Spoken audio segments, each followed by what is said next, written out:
Hey folks, it's Cam here, and I am on the home stretch of completing a memoir and thought what I want to do is start capturing what I've learned and some key takeaways in videos and share it with people who might be interested. So let's do that. So you're thinking of starting a memoir, very exciting. It's a great investment of time, energy, and emotion. Doesn't mean it's always easy, but it's certainly, I found it anyway to be a great investment. Overwhelming at times, but that's certainly not a reason to shelve it. It's just a reason to maybe take a break, and we'll talk a bit about things like that. Remember that writing is an art, it's not a science. So there's no right or wrong per se, there's no one way to do it. Memoir falls under the genre of narrative nonfiction. So that's something to keep in mind. And we'll talk about creative writing because in memoir, people think, well, how can it be creative if you're supposed to be following the principle of veracity? So telling the truth, basically. And we'll talk a bit about how you can be creative but also be telling the truth at the same time because you need to make it interesting for the reader. So here are some ideas just to get started. This is from the starting point, that moment where you decide, I want to write a memoir, and then you realize, well, what's next? And just a reminder that everything here is from my sample size of 1. I'm trying to generalize as much as possible. But again, it just comes from my biased sample size of 1. So the pivotal moments are where I started my memoir. So what were those big moments where I know that I went to bed a different little boy than the one I woke up that day? You could just feel the change within. Another way of looking at that, if you don't have days like that fit into that mold, what are the days of your life that stand out the most? So you decided you want to write a memoir. What were the moments that make you realize this memoir is going to be interesting to read? Try to list those in chronological order is a good way to organize it, but certainly not the only way. Now, if you want, you can start fleshing those ideas out on the spot. That's not what I did, but what you can do is if the energy is in fleshing out a certain scene or a memory, by all means do it. Again, there are no rights or wrongs when it comes to writing. Get the ideas out. Your best writing is going to be where your energy is in the moment. That's my experience. So do it in the order that's right for you. Okay. So next thing I would do is decide the time frame of your memoir. And remember, memoir is not an autobiography. You don't need to start at your birth and work your way up to a certain time. That's not the idea of memoir. That's only for autobiography style. So I've read, I remember a memoir that was about a month of coverage. It was called Impossible Odds by Jessica Buchanan. She was kidnapped and held for ransom. So really the memoir was over the 1 month or roughly 1 month period where she was kidnapped and the ordeals that she faced, the horrors that she faced. So that was very short. Another short one is Tuesdays with Morrie by Mitch Albom. That's another great memoir. And it's over several months, but it's definitely less than a year. So memoirs don't need to be a lifetime by any means, but it can be a lifetime, maybe a couple of decades. Something, I should go back to the shorter ones, the ones that were a month or a year, those types. You can always draw on flashback to pull in anything you want from earlier. So if you start a memoir when you're 30 years old, you can pull in using flashback anything you want that supports your theme from an earlier age. So again, no rules, and that's back to the creative writing in narrative nonfiction. That flashback is one of your creative tools.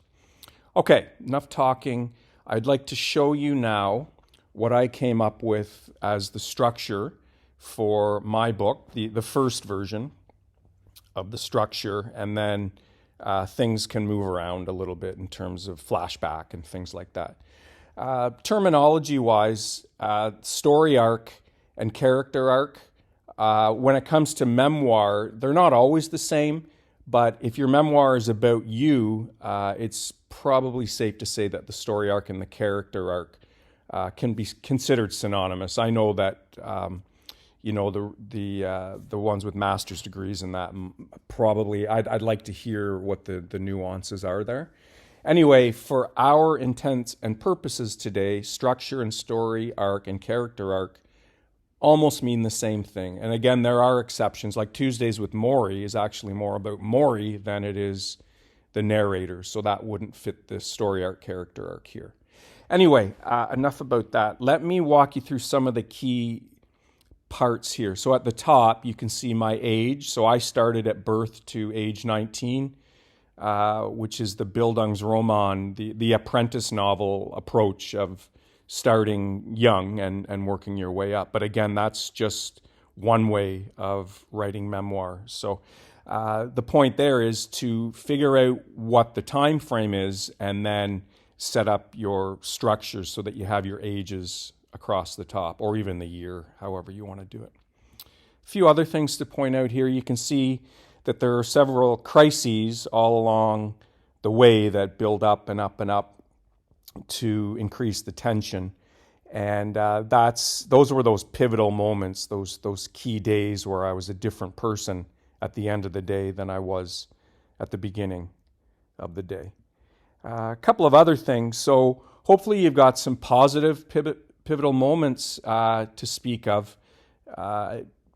The thing about trauma and stories like that is people want relief in between. So hopefully you've got some stories, and you can see I represent mine by the ovals that are up above. And just one other thing is, because this is your structure, you can code things and use dashed line. You can set it up however you want to set it up. It's for you. So this is just the way I set mine up. A few other things here. So you can see I've got all the crises and all these pivotal moments, but in terms of the book, I would say word count-wise, they're probably maybe a quarter of the book. So 3/4 of the book has to be written in terms of stories that you're going to weave in to connect all of your pivotal moments and make it seamless for the reader. So it's just a flow from one crisis to the next. A couple of things to point out here is you don't always have to fill in that space with more stories. Like if nothing happened, that's when I'm 13. If nothing happened when I'm 13, I can go from one crisis to the next, not too abruptly, but what I mean is I don't have to explain that I'm 13 or what happened when I'm 13. I'll give you a good example is from the book Angela's Ashes by Frank McCourt. It's one of my favorite memoirs. And he starts his last chapter this way. He says, I'm 17, 18, going on 19 and working away. So you can see he just eloquently basically skipped 2.5 years of his life, but he did it fairly seamlessly. And by that time, the reader has trust in the narrator that if there's nothing to share in that time frame, then we're just going to skip it and move to the next important thing that supports the theme. So just a bunch of thoughts there for you. And then the denouement at the end, that's basically the resolution. It's that time of the book for decompression, basically, is just taking the temperature down to whatever temperature you believe the reader's going to want to feel to get that nice moment as they finish the last words of the book. So those were several things about this particular structure, and we talked about the terminology there. Again, fairly synonymous at least in my version of memoir, but again, there are going to be nuanced differences for sure. So by the time you build a structure like that and you see how much work you have to do, if you're anything like me, you're going to feel like this. It's like, oh, what did I just sign myself up for? And that's kind of the way you feel, and that's that overwhelm I was talking about earlier. But you can tame that overwhelm, and remember this. So this is a great little cartoon. Is a memoir might be a full skid of bricks, but they're built one by one, and you can carry them one by one. And that's the important thing to keep in mind, is when you're feeling overwhelmed, is you're not working on an entire memoir today. You're working on one part of a memoir. So, a few other thoughts for you is to continue refining the structure. You won't set it and forget it, and that's the gospel from now on. You will play with it, and you can consider flashback, and sometimes you'll cut out the beginning of your initial structure for the book's purposes, because you're going to start the book a bit later in your life. So you start writing wherever you feel like it. If a story later in the memoir is what's on your mind right now, then work on that one. You don't need to do it in any particular order. The order is where your energy is, basically. So you can organize the parts and chapters like those bricks in the icon I was showing you. So let me give you an example of what I did. Okay, so this was from my second draft, but you get the same idea. This is in PowerPoint, and each of those bricks, again, I can move them around how I see fit to move them around. So that's basically how I started assembling the look and feel of the chapters. And chapters in your first version, just take your best guess at where you think a chapter would start, and then it's definitely something that you need the whole memoir to really get a feel for. So don't really agonize over chapter organization in the beginning.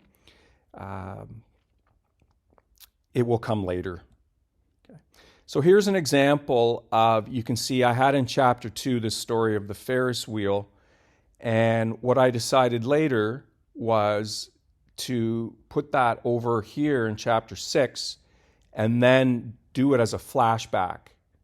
So this reminds me of the time when, and then I flash back to a younger year. Okay, and flashback is one of those creative writing tools that memoirists are going to find very useful in terms of keeping the story really compelling for the reader. Okay, so that's an example of how you can use tools. Oh yeah, so you use it for the information you want. So I just wanted to get a sense of word count per chapter. So you make this work for you, whatever information is going to be helpful to you. So, how do you start a memoir, like the actual writing part of it? You can just start with bullet points. You can start writing a short story. You can use an essay style. I actually did this, like the old school, from school, what I did at camp this summer. The thing about that is you can't just write what I did at camp this summer, because that's boring. That's just telling the reader what you did. What you would want to do more is why summer camp was really important to me this summer. That type of showing the reader why something is important as opposed to telling them what you did. Just try to get that feel for showing versus telling. Okay, I'm going to continue on here. People biographies and essays. So I literally started writing an essay about why my grandmother was so important to me.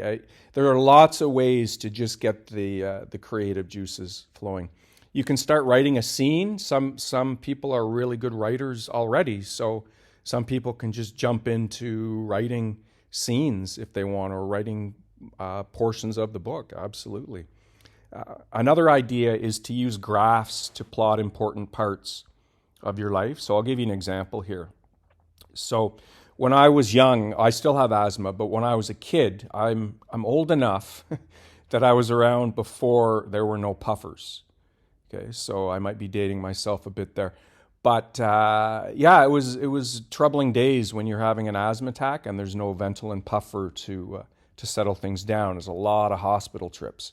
So what I'm showing here is the severity of the asthma, both medically and psychologically, on me. And you can see it went up and down as various things happened in my life. And I won't go into the detail, but the big one at the top was the introduction of Ventolin. You can see how my asthma issues just plummeted after that, because relief was a puff away instead of having to go to the hospital. Okay, you get the idea there. And then speaking of hospital, I started getting my ideas flowing by just saying, okay, well, at what ages and when was I in the hospital and how many trips and et cetera, et cetera. And it just starts to put you there. It takes you back in terms of the writing of the memoir. So things like this can be helpful. Okay, so just starting to wrap up now. So some other ideas for you. You found this video on YouTube, which is great. There are tons of other ones that are awesome out there. So keep watching videos. Be careful with trauma. So I really want to emphasize this. I am a cautionary tale myself. I actually started writing my memoir over 20 years ago, and I re-traumatized myself, basically, and I had to shelve it for 20 years, and life wasn't good for quite some time. And the issue that I realize now is that 20 years ago, I was reliving what happened to me as a child, and you never want to do that when you're writing a memoir. You only want to do that in the hands of a trusted counselor, as far as I'm concerned, given my experience. So what you want to do basically is revisit those memories from a detached, almost sitting away in the corner on a balcony approach, as opposed to reliving it right there in the moment with someone staring down at you, kind of thing. So really, honestly, be careful, whatever being careful means to you. If you're not enjoying the memoir process, pause it and figure out why. Don't keep forcing yourself unless there's some reason you need to force yourself. Most people who are writing memoir are doing it for themselves. So unless someone else is pressing you to do it, try to pause and figure out what's not working, because it really should be an enjoyable process. I don't mean every minute of it's enjoyable, but the investment of every minute is well worthwhile, and it's very enjoyable. And just finishing up here, when you do finally get completed that first draft, remember what Ernest Hemingway said? The first draft of anything is shit. And I honestly read that shortly after I'd written my first draft, and I needed to hear that. So it's something to keep in mind for memoirs, any writers. If Ernest Hemingway feels that way, we have every right to as well. Okay, so those were some thoughts on starting a memoir. I hope it's been useful to you. Please connect with me on Instagram, Facebook, and my website, and all of the links are in the show notes. Thanks for watching. Keep writing.